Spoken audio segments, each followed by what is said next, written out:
Hello students, I am Dr. Kavita Gautam, Associate Professor Home Science, राजकीय कन्या महाविद्यालय Chomu, BA प्रथम वर्ष गृह विज्ञान के द्वितीय पेपर आहार एवं पोषण विज्ञान के हम सेकंड चैप्टर कर रहे थे। पिछले चैप्टर में मैंने आप लोगों को कार्बोहाइड्रेट के विषय में पढ़ाया था। जैसा कि आप लोगों को पता है कि पोषक तत्वों में 3 मैक्रोन्यूट्रिएंट्स हैं, प्रोटीन, कार्बोहाइड्रेट और वसा। हम कार्बोहाइड्रेट का अध्ययन कर चुके हैं। आज हम प्रोटीन के विषय में अध्ययन करेंगे।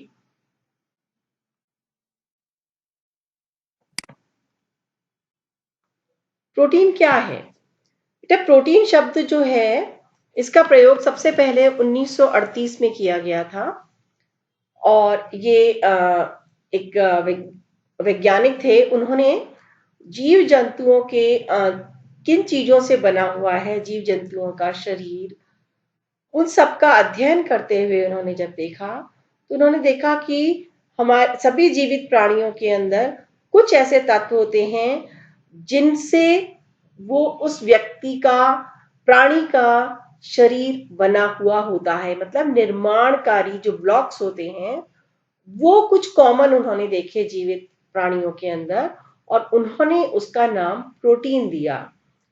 प्रोटीन शब्द की उत्पत्ति ग्रीक भाषा के प्रोटियोस शब्द से हुई है, जिसका अर्थ है जो सबसे पहला स्थान ग्रहण करने वाला, मतलब जो सबसे ज्यादा महत्वपूर्ण है।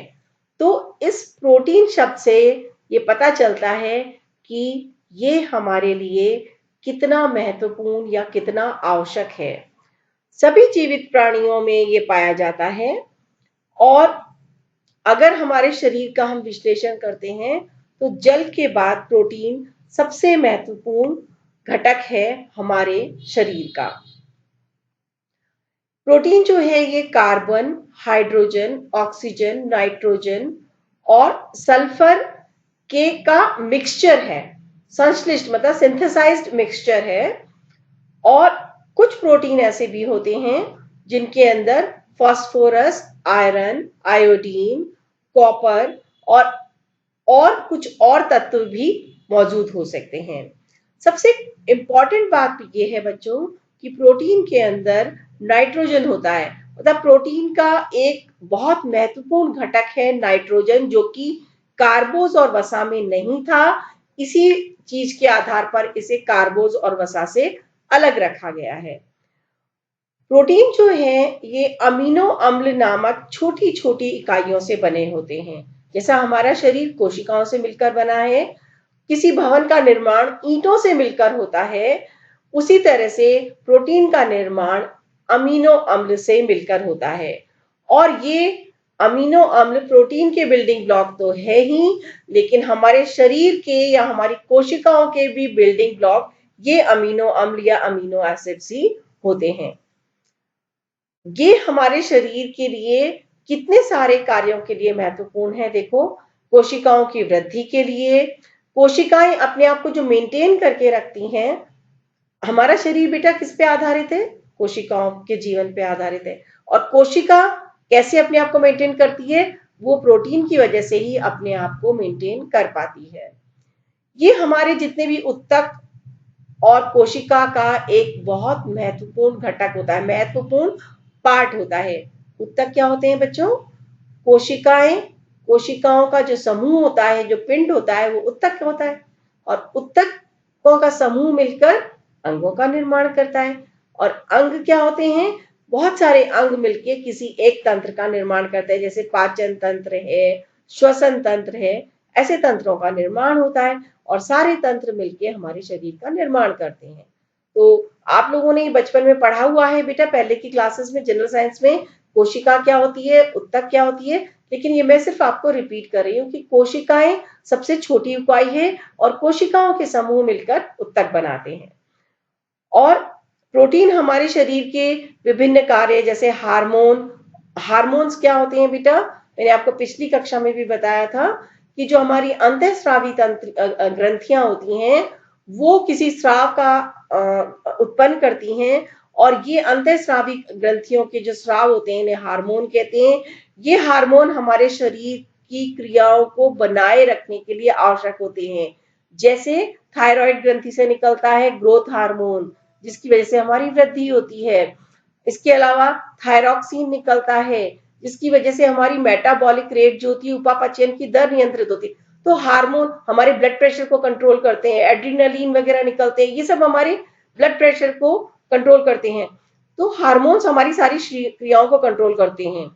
तो ये जो हार्मोन्स होते हैं और एंजाइम्स, एंजाइम्स को हिंदी में हम किण्व भी कहते हैं, कि एंजाइम्स जो होते हैं ये हमारे पाचक तंत्र वगैरह में बहुत महत्वपूर्ण होते हैं, पाचन में महत्वपूर्ण भूमिका निभा होते हैं।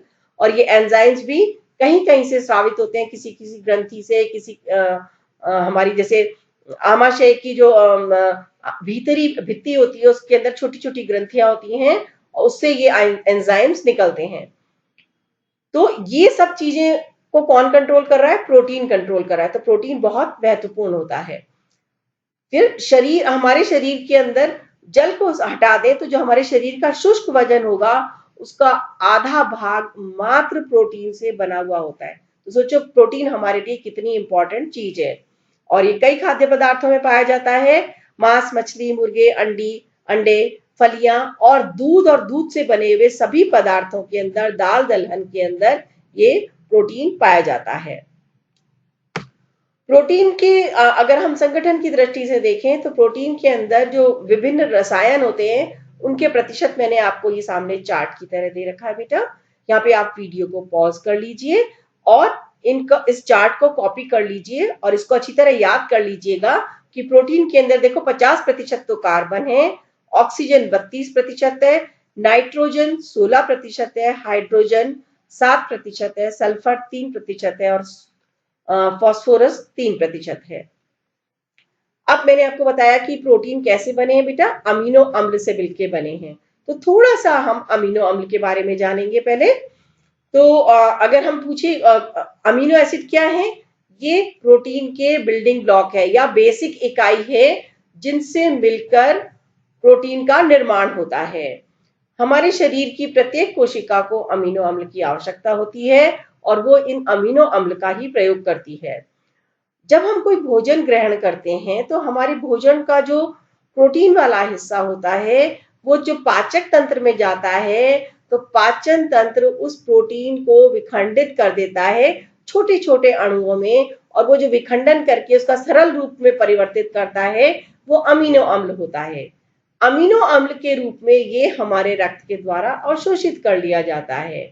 फिर रक्त इसको लेकर हमारी लिवर के पास जाता है। लिवर हमारा शरीर का सबसे बड़ा कारखाना है और वहां पर इसको वापस सिंथेसाइज करके प्रोटीन के उस रूप में परिवर्तित किया जाता है। इन अमीनो अम्ल से उन प्रोटीन का निर्माण किया जाता है जो हमारे शरीर के लिए आवश्यक है। जैसे मांसपेशियों के निर्माण के लिए, अस्थि के निर्माण के लिए जिस प्रकार का प्रोटीन चाहिए वो लिवर इसको तैयार कर देता है। समझ में आई बात बच्चों? अमीनो अम्ल भी दो प्रकार के होते हैं, आवश्यक अमीनो अम्ल और अनावश्यक अमीनो अम्ल। कुछ वैज्ञानिकों का मानना है कि अमीनो अम्ल को हम एक और श्रेणी में बांट सकते हैं, वो है आंशिक रूप से आवश्यक अमीनो अम्ल। अब ये आवश्यक और अनावश्यक क्यों बनाए गए हैं?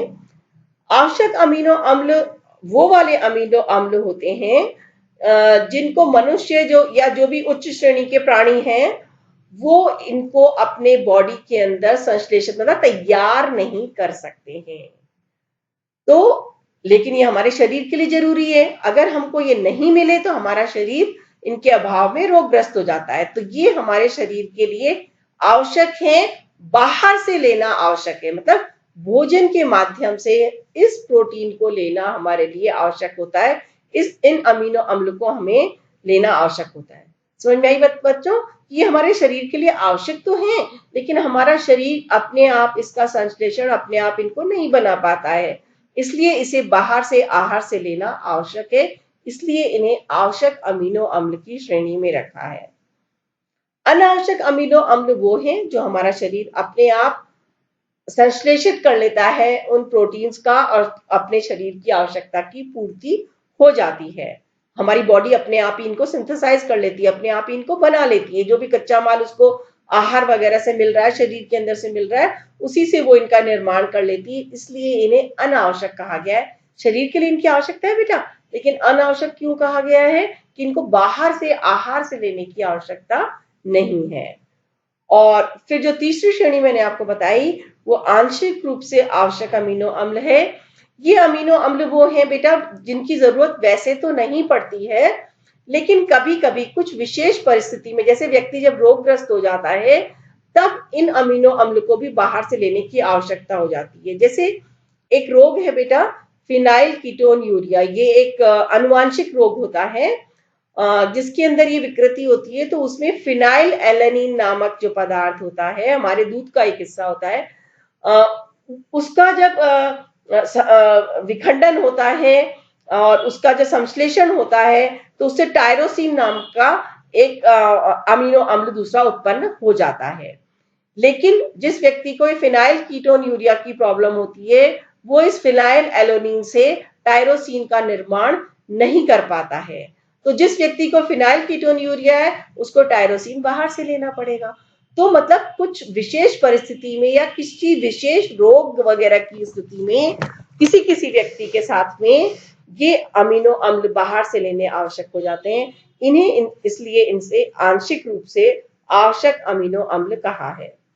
अब बच्चों मैंने इस स्लाइड के ऊपर आप लोगों के लिए मैंने ये बताया है, ये 3 श्रेणी है, 20 अमीनो अम्ल हैं बेटा। ये 20 अमीनो अम्ल जो हैं आवश्यक अमीनो अम्ल हैं histidine, isoleucine, leucine, lysine, methionine, phenylalanine, थेरियो जो मैंने बताया था 6 नंबर पे, फिनाइल एलेनिन, थेरियोनाइन, ट्रिप्टोफेन और वैलिन है। आंशिक रूप से जो आवश्यक हैं वो arginine, cysteine, glutamine, glycine, proline और टायरोसोन है। और अनावश्यक जो कि हमारी बॉडी खुद अपने आप अंदर बना लेती है वो है एलेनाइन, एस्पेरेजिनिन, एस्पार्टिक अम्ल, ग्लूटामिक अम्ल और सेरीन। ये आपको एस सच बेटा आपको याद करनी होगी, ये पूरी की पूरी लिस्ट आपको एस सच याद करनी आवश्यक है ना। तो ये आप याद कर लीजिएगा, यहाँ पर वीडियो को पॉज कर लीजिए, इनको नोट कर लीजिएगा।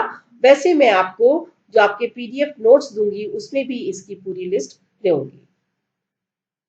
तो बच्चों आज के चैप्टर में मैं आपको इतना ही करा रही हूँ क्योंकि वीडियो बहुत लंबा हो जाएगा। तो अगला भाग में हम इसके आगे का अध्ययन करेंगे।